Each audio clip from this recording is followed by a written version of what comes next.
கேரளாவை சார்ந்த ஒரே ஒரு பொண்ணுக்காக மொத்த கேரளா நாட்டு கவர்மெண்டா இருக்கட்டும், மொத்த கேரளா நாட்டு மக்களா இருக்கட்டும், எல்லாருமே ஒரு பக்கம் போராடிக்கிட்டு இருக்காங்க. எப்படியாச்சும் இந்த பொண்ணை காப்பாத்திரணும், காப்பாத்தி ஊருக்கு கொண்டு வந்துடணும் அப்படின்னு சொல்லிட்டு அந்த ஸ்டேட் கவர்மெண்ட், அந்த ஸ்டேட் பீப்புள் எல்லாம் போராடிக்கிட்டு இருக்காங்க. இந்த பக்கம் சென்ட்ரல் நம்மளோட இந்தியன் கவர்மெண்ட் எப்படியாச்சும் இந்த பொண்ணை காப்பாத்திடணும் அப்படின்னு சொல்லிட்டு இன்னொரு நாட்டோட அரசாங்கத்துக்கிட்ட பேச்சுவார்த்தை நடத்திக்கிட்டு இருக்காங்க. இந்த பொண்ணு தப்பே செஞ்சிருந்தாலும் எப்படியாச்சும் இந்த பொண்ணை மன்னிச்சு விட்டுருங்களேன் அப்படின்னு சொல்லிட்டு பேச்சுவார்த்தை நடத்திக்கிட்டு வராங்க. இதெல்லாம் கவர்மெண்ட் சைட்ல இருந்து, அந்த நாட்டு மக்கள், அந்த ஸ்டேட் சைட்ல இருந்து நடக்கக்கூடிய ஒரு விஷயம். இப்ப அந்த பொண்ணை பெத்த அம்மா இருப்பாங்கல்ல, அந்த அம்மா பெரிய அளவு படிப்புலாம் படிக்கல, பெரிய அளவு வேற மொழிலாம் அந்த அம்மாக்கு தெரியாது. தினசரி ஏதாவது ஒரு லேபர் வேலை பார்க்கக்கூடிய, டெய்லி வேஜஸ் பார்க்கக்கூடிய ஒரு அம்மா. இவங்க பெரிய அளவு இந்த கேரளா விட்டு, பாலக்காடு அப்படின்னு சொல்லப்படக்கூடிய ஊரு, அந்த ஊரை விட்டு வெளியில எங்கேயும் வேலைக்கு போகாத ஒரு அம்மா. இப்படியாப்பட்ட அம்மா தான் ஸ்டேட்டை விட்டு, தான் நாட்டை விட்டு இன்னொரு நாட்டுக்கு போய் இன்னொரு நாட்டு அரசாங்கத்துக்கிட்ட அவங்களுக்கு பேச்சுவார்த்தை நடத்திக்கிட்டு இருக்காங்க. நான் எவ்வளவு பணம் வேணா கொடுத்துறேன் அப்படின்னு சொல்லிட்டு பணத்தை வச்சு டீல் பண்ணிக்கிட்டு இருக்காங்க. என் பொண்ணை விட்டுருங்க அப்படின்னு சொல்லிட்டு ரிக்வெஸ்ட் பண்ணிட்டு இருக்காங்க. கேட்கறதுக்கு வீடா இருக்குல்ல. இன்னைக்கு வீடியோல இத பத்தி தான், யார் இந்த பொண்ணு, என்ன நடந்துச்சு இந்த பொண்ணுக்கு, அண்ட் அந்த எழுத படிக்க கூட தெரியாத ஒரு அம்மா எதுக்கு இன்னொரு நாட்டுக்கு போய் அந்த நாட்டுல தங்கி கிட்டத்தட்ட ஒரு 4-5 வருஷமா அங்கேயே தங்கி இருக்காங்க, தங்கி போராடிட்டு வராங்க தன்னோட மகளை மீட்கிறதுக்கு. இதை பத்தி தான் நம்ம டீடைல்டா ஃபுல் கேஸ் ஸ்டடி இன்னைக்கு வீடியோல பார்க்க போறோம். வாங்க வீடியோக்குள்ள போலாம். அதுக்கு முன்னாடி நம்ம சேனல்ல அப்லோட் பண்ணக்கூடிய வீடியோஸ்லாம் உங்களுக்கு பிடிச்சிருந்துச்சுன்னா நம்ம சேனலை சப்ஸ்கிரைப் பண்ணிக்கங்க. சப்ஸ்கிரைப் பண்ணாதான் இந்த மாதிரி விஷயங்கள்லாம் நம்ம சேனல்ல அப்லோட் பண்ண உடனே நம்ம டெய்லி ஒரு வீடியோஸ் போடுறோம். இந்த வீடியோஸ் எல்லாம் அப்லோட் பண்ண உடனே உங்களுக்கு நோட்டிஃபிகேஷன் வரும். உங்களுக்கு இந்த வீடியோஸ் எல்லாம் மிஸ் ஆகாம நீங்களும் இந்த வீடியோஸ் எல்லாம் பார்க்கலாம்.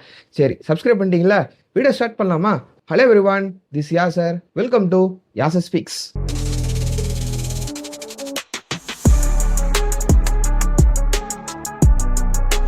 கேரளாவில் இருக்கக்கூடிய பாலக்காடை சார்ந்த நிமிஷா பிரியா அப்படின்னு சொல்லப்படக்கூடிய ஒரு லேடியை பற்றி தான் இந்த கதை. ஃபர்ஸ்ட் இந்த லேடியோட ஃபேமிலி பேக்ரவுண்டை பற்றி நான் சொல்லிடுறேன். இந்த ஃபேமிலி பேக்ரவுண்ட் நம்ம பார்த்தோம்னா, இவங்க பெரிய அளவு ரிச்சான ஃபேமிலிலாம் கிடையாதுங்க. சாதாரண மிடில் கிளாஸ் ஃபேமிலி.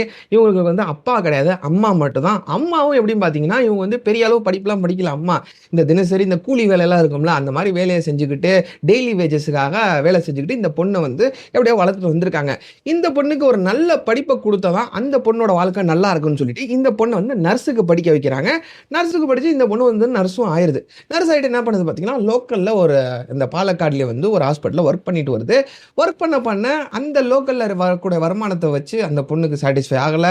எப்போ நம்மளுக்கு கேஷுவலாக தோணும்ல, இப்போ 10,000 சம்பாதிக்கிறேன்னா இன்னும் ஒரு 15,000 சம்பாதிச்சா நல்லா இருக்கும்னு தோணும்ல, அந்த மாதிரி தான் அந்த பொண்ணுக்கு தோணுது. அதனால அந்த பொண்ணு என்ன பண்ணுதுன்னு பார்த்தீங்கன்னா, வெளிநாட்டுக்கு எங்கேயாச்சும் ட்ரை பண்ணுவோம், வெளிநாட்டுக்கு போயிட்டா ஒரு எக்ஸ்ட்ரா ஒரு 5,000 10,000 காசு கிடைக்கும் அப்படின்னு சொல்லிட்டு இந்த பொண்ணு ட்ரை பண்ணிக்கிட்டு இருக்கு. அந்த மாதிரி சவுதிக்கு ட்ரை பண்ணுது, குவைத்துக்கு ட்ரை பண்ணுது, பல நாடுகளுக்கு வெளிநாடுகளுக்கு ட்ரை பண்ணுது. ட்ரை பண்ணும்போது யமன்ல இந்த பொண்ணுக்கு ஒரு வேலை வாய்ப்பு கிடைக்குது, ஒரு ஆப்பர்ச்சுனிட்டி கிடைக்குது. ஸோ இந்த பொண்ணு என்ன பண்ணுதுன்னு பார்த்தீங்கன்னா, யமனுக்கு கிளம்பி போகுது. யமனுக்கு கிளம்பி போகிற டைமில் என்ன ஆகுதுன்னா, இந்த பொண்ணுக்கு கல்யாணமும் ஆயிடுது. தாமஸ் அப்படின்னு சொல்லப்படக்கூடிய ஒரு நபரோட கல்யாணம் ஆயிடுது. இந்த பொண்ணுக்கு குழந்தைங்களும் பிறந்துருது, 2 சின்ன குழந்தைங்களும் பிறந்தது. ஸோ இந்த தாமஸும் அந்த யமனுக்கே போறாரு. தாமஸ் ஒரு எலக்ட்ரிஷியனா யமனுக்கு வேலை தேடி போறாரு. இந்த பொண்ணு நர்ஸா போகுது. பிளஸ் இந்த சின்ன குழந்தைங்க இவங்க பாட்டிகிட்ட விட முடியாதுல்ல. ஸோ மொத்த ஃபேமிலியுமே அந்த யமனுக்கு ஷிஃப்ட் ஆயிடுறாங்க. இவங்க அம்மா மட்டும் பாலக்காடுல இருக்கிறாங்க. இப்போ என்ன நடக்குதுன்னு பார்த்தீங்கன்னா, மொத்த ஃபேமிலி அவங்க ஷிஃப்ட் ஆனதுனால அங்கே அந்த நர்ஸா வேலை பார்த்து வரக்கூடிய வருமானத்தை வச்சுக்கிட்டு அந்த ஃபேமிலியை ரன் பண்ண முடியல. இவர் எலக்ட்ரிஷியனா வேலை பார்த்துக்கிட்டு இருக்காரு. அந்த வருமானத்தை வச்சு அந்த மொத்த ஃபேமிலி லீட் பண்ண முடியல.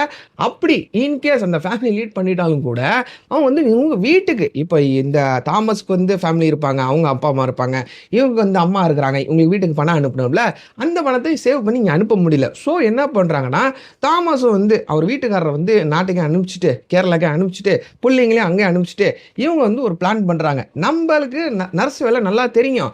ஸோ நம்ம இங்கேயே ஒரு பிஸ்னஸ் ஆரம்பிச்சிட்டா என்ன, ஒரு கிளினிக்கை சின்னதாக ஆரம்பிச்சிட்டா என்ன அப்படின்னு சொல்லிட்டு யமன்ல ஒரு பிஸ்னஸ் ஸ்டார்ட் பண்ணுறதுக்கு ஒரு பிளான் அப் பண்ணுறாங்க.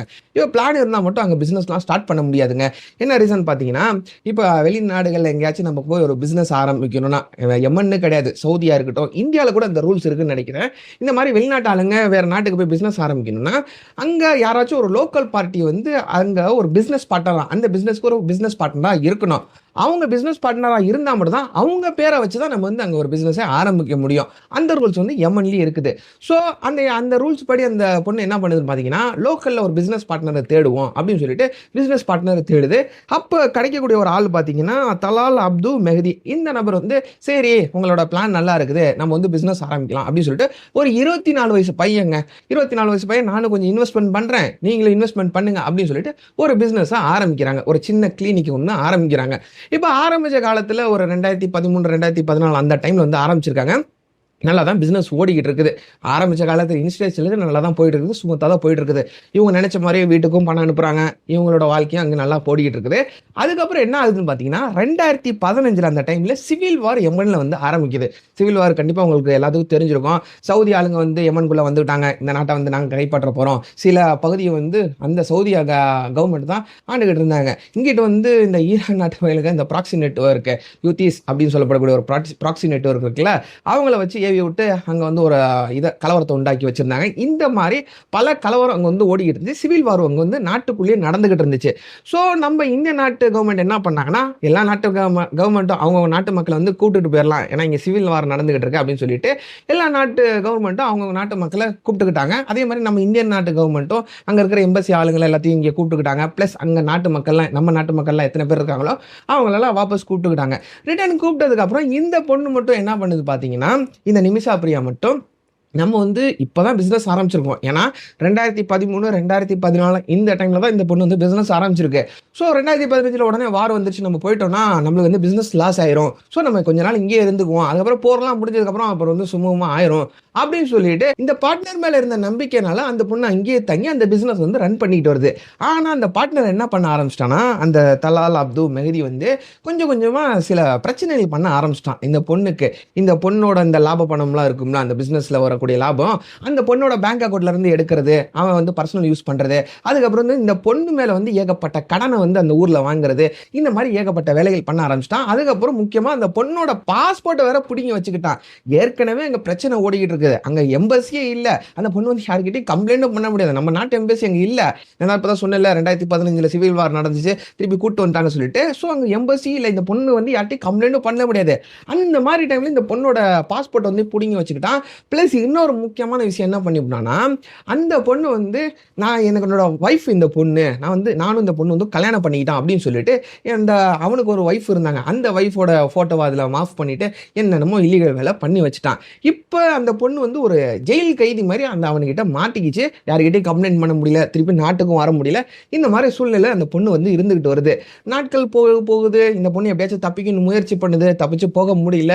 அதுக்கப்புறம் இந்த பொண்ணு வந்து ஒரு தவறான வேலையை பண்ணுது. என்ன பண்ணுதுன்னு பார்த்தீங்கன்னா, இந்த பார்ட்னரை தலால் அப்து மெஹதி இவனை வந்து கொலை பண்ணியிருந்த இந்த பொண்ணு கொலை பண்ணிட்டு ஊரை விட்டு நாட்டை விட்டு தப்பிச்சிடலாம் அப்படின்னு சொல்லிட்டு ஒரு பிளான் பண்ணுது. இதுல வந்து சில செட் ஆஃப் பீப்பிள் என்ன சொல்றாங்கன்னா, இந்த பொண்ணு வந்து ஒரு மயக்க ஊசியை போட்டு இவனை வந்து மயக்க அடிச்சுட்டு நம்ம வந்து அந்த பாஸ்போர்ட் மட்டும் எடுத்துட்டு நாட்டை விட்டு ஓடிடலாம் அப்படின்னு சொல்லிட்டு தான் முயற்சி பண்ணுச்சு. ஆனா இது வந்து ஓவர் டோஸ் ஆகி அவன் வந்து இறந்து போயிட்டான் அப்படின்னு சொல்லிட்டு ஒரு செட் ஆஃப் பீப்புள் சொல்றாங்க. ஒரு செட் ஆஃப் பீப்புள் வந்து இல்ல, இவனை வந்து கொலை பண்ணிட்டு துண்டு துண்டா வெட்டி டிஸ்போஸ் பண்றதுக்கு ட்ரை பண்ணிருக்குது. அண்ட் எல்லாரும் என்ன சொல்றாங்கன்னா, இவன் வந்து கொடுத்த டார்ச்சர் அந்த பொண்ணு தாங்க முடியல, அதனாலதான் வேணும்னே கொலை பண்ணிருச்சு அப்படின்னு சொல்லிட்டு இன்னொரு செட் ஆஃப் மக்கள் சொல்லிட்டு இருக்காங்க. இந்த மாதிரி ரெண்டு காரணங்கள் ரெண்டு செட் ஆஃப் பீப்புள் சொல்லிட்டு இருக்காங்க. எது உண்மைன்னு தெரியல. அந்த பொண்ணா முன் வந்து என்ன சொல்லுதோ அதுதான் உண்மை, அதுக்கு தான் தெரியும் என்ன பண்ணிருக்கு சொல்லிட்டு. ஆனா அவனை கொலை பண்ணது உண்மை, அவன் இறந்து போனது உண்மை.